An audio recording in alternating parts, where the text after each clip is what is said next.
महाराष्ट्रामध्ये एकंदरीत आता चालू जे काही राजकारण आहे ते पक्षफुटीचं किंवा एका पक्षातून दुसऱ्या पक्षामध्ये जाणं आणि याचा फायदा हा एखाद्या सत्ताधारी पक्षाला किंवा एखाद्या कमकुवत पक्षाला सुद्धा होत चाललाय. कारण सत्ताधारी पक्ष हा आपला पक्ष वाढवण्याचा प्रयत्न करतोय, तसाच कमकुवत जे काही पक्ष असतील किंवा ज्यांच्या सीट्स राज्यसभेवरती किंवा लोकसभेवरती नाहीत तरी सुद्धा ते आता पुन्हा उभारी घेऊन आपलं पक्ष किंवा आपली संघटना मजबूत करण्याचा येथे प्रत्येक जण प्रयत्न करतोय. परंतु काही दिवसापासून जे काय पक्ष फुटीचे आणि एका पक्षातून दुसऱ्या पक्षामध्ये जाण्याचा जो काही या नेत्यांनी डाव जो आखलेला आहे किंवा एखाद्या सत्तेमध्ये जाऊन बसण्यासाठी जो काही प्लॅन काही एखाद्या मोठ्या पक्षाचा जो काही चालू आहे, याच्यामध्ये काही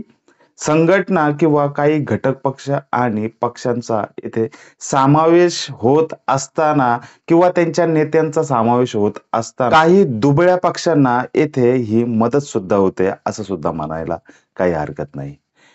वंचितची ताकद किंवा आत्ता सध्या वंचितला अनेक पक्षांकडून फायदा होतोय. कारण 2019 मध्ये जे काय राज्यसभा आणि लोकसभेसाठी जे काय वंचितचे कार्यकर्ते किंवा नेते मंडळी अर्थात जे काय उमेदवार हे वंचितकडून देण्यात आले होते, त्यावेळेला त्यांनी भरघोस मतदान सुद्धा प्रत्येक उमेदवाराने घेतलं आणि आता त्याचाच फायदा अवघ्या 5 वर्षानंतर हा फायदा वंचितला होणार सुद्धा आहे. महत्वाचं म्हणजे वंचित या पक्षाला नांदेडमध्ये आता सध्या फायदा होईल असं सुद्धा म्हटलं जात आहे. कारण काल परवाच काँग्रेसचा बडा नेता अर्थात दिग्गज नेता ज्यांचं नाव अशोक चव्हाण हे भाजपामध्ये गेले, ज्यांची 50 वर्षाची काँग्रेसमधली कारकीर्द ही त्यांनी काँग्रेसमध्ये संपवली, काँग्रेसला राम राम ठोकला आणि ते भाजपामध्ये त्यांनी प्रवेश केला. परंतु नांदेडचं चित्र या 2 दिवसामध्ये बदललं सुद्धा.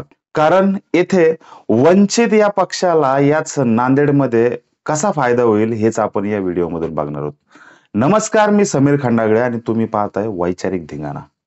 काल परवाच अशोक चव्हाण साहेब हे भाजपामध्ये गेले आणि भाजपामध्ये गेल्याच्या नंतर त्यांना जे काही मिळवायचं आहे किंवा त्यांना जे काही पाहिजे ते भाजपाकडून मिळेल सुद्धा. कारण नांदेडमधला हा खूप मोठा नेता अशोक चव्हाण साहेब यांनी जी काय त्यांची कारकीर्द काँग्रेस पक्षाची किंवा त्यांचा मान सन्मान आणि त्यांनी जे काही तिथून कमवलं किंवा समाजासाठी जे काही त्यांनी प्रयत्न केले, हे सुद्धा चांगले प्रयत्न त्यांनी काँग्रेसकडून केले सुद्धा. परंतु अशोक चव्हाण एकटेच भाजपामध्ये गेले नाहीत, तर त्यांच्याबरोबर कितीतरी आमदार हे आता किंवा नगरसेवक सुद्धा त्यांच्याबरोबर जे काँग्रेसमध्ये काम करत होते ते आमदार सुद्धा त्यांच्याबरोबर या भाजप पक्षामध्ये जातील असा दावा सुद्धा ठोकला जातोय.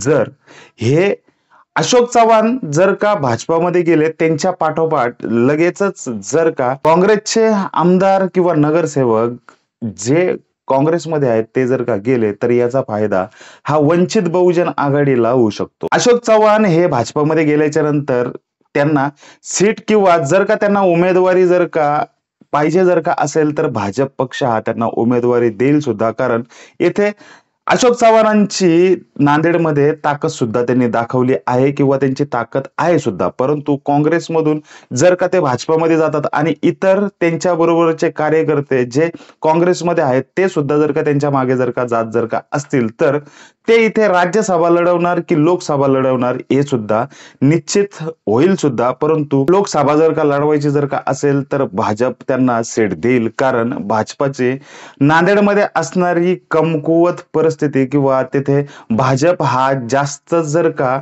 नसेल किंवा भाजपाला जर का नांदेडमध्ये जर का उभारी जर का घ्यायची जर का असेल तर अशोक चव्हाणांच्या मार्फत इथे मोठी कामगिरी करू शकतो. परंतु तिथे जर का लोकसभेचा जरी विचार जर का केला किंवा लोकसभेवरती इतर पक्षाचे जे काही उमेदवार उभे राहणार आहेत ते सुद्धा येथे स्ट्रॉंग सुद्धा आहेत. 2019 मध्ये वंचित या पक्षाने सुद्धा आपली ताकद येथे दाखवली होती. कारण मुसलमानांची, बौद्धांची आणि इतर वर्गाची मतं सुद्धा या वंचितला मिळाली होती. प्राध्यापक यशपाल भिंगे हे वंचित बहुजन आघाडीमधून तिथे उभे होते आणि त्यांनी जवळपास 1.5 लाखाच्या वरती हे मतदान काढलं होतं.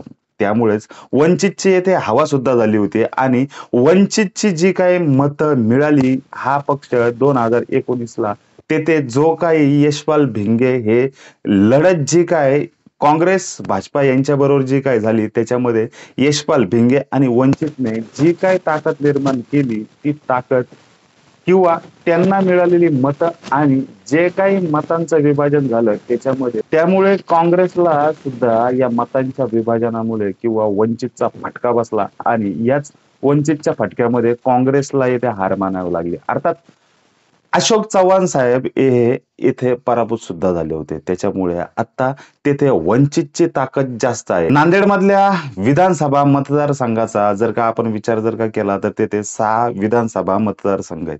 त्याच्यापैकी 3 ह्या काँग्रेसकडे आहेत, तर 2 भाजपाकडे आणि 1 शिंदे गटाकडे आहे. परंतु जर अशोक चव्हाणांच्या बरोबर जर का काँग्रेसचे 3 उमेदवार अर्थात जे मागच्या वेळेला उभे होते, जे आता तिथे आमदार आहेत, तेच आमदार जर का अशोक चव्हाणांबरोबर जर का गेले तर काँग्रेसची इथे गोची होईल. काँग्रेसकडे मग उमेदवार नसणार आहेत, नवीन उमेदवार किंवा तिथे जे काही अशोक चव्हाण साहेब जे काय आहेत ते भाजपामध्ये जाऊन काँग्रेसला डॅमेज करण्याचा प्रयत्न करतील. परंतु येथे वंचित बहुजन आघाडीची मतही फुटणार नाहीत. त्याच्यामुळे वंचित बहुजन आघाडी ही या 3 सीट सुद्धा जिंकेल आणि जर का तसा लोकसभेचा जर का विचार केला तर तेथे पुन्हा यशपाल भिंगे किंवा जर वंचित बहुजन आघाडी आणि महाविकास आघाडीने जर का नांदेड मधल्या सीट ह्या जर का वंचित बहुजन आघाडीसाठी जर का सोडल्या तर नक्कीच वंचित बहुजन आघाडीचा फायदा हा महाविकास आघाडीला सुद्धा होईल. त्याच्यामुळे वंचितसाठी या नांदेडमध्ये काही तगडे उमेदवार देण्याची शक्यता सुद्धा वर्तवली जाते. कारण याच अशोक चव्हाण साहेबांचा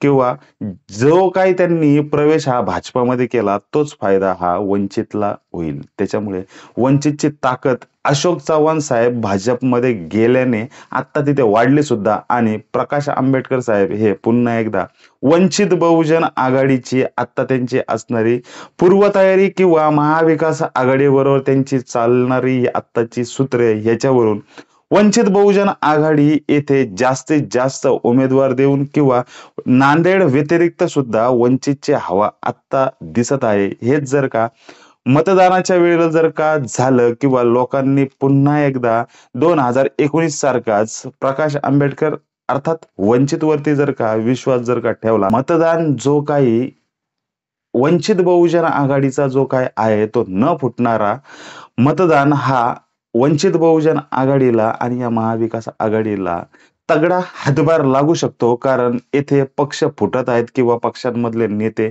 वेगवेगळ्या पक्षामध्ये जाऊन तिथे स्थायिक होत आहेत. परंतु वंचितचे कट्टर नेते न फुटणारे असल्यामुळे आणि प्रकाश आंबेडकरांवरती ठेवलेल्या विश्वासामुळे किंवा इथला मतदार राजा अवघ्या 5 वर्षानंतर सुद्धा जागा झाला आहे. त्याच्यामुळे नांदेडमध्ये याच वंचित बहुजन आघाडीला यश मिळेलच हे 100% आणि अशोक चव्हाण साहेबांनी भाजपामध्ये केलेला प्रवेश त्याच्यामुळे येथे नांदेडमध्ये वंचित बहुजन आघाडीची आत्ता ताकद वाढलेली आहे. ती राज्यसभा आणि लोकसभेमध्ये दिसून सुद्धा येईल. धन्यवाद.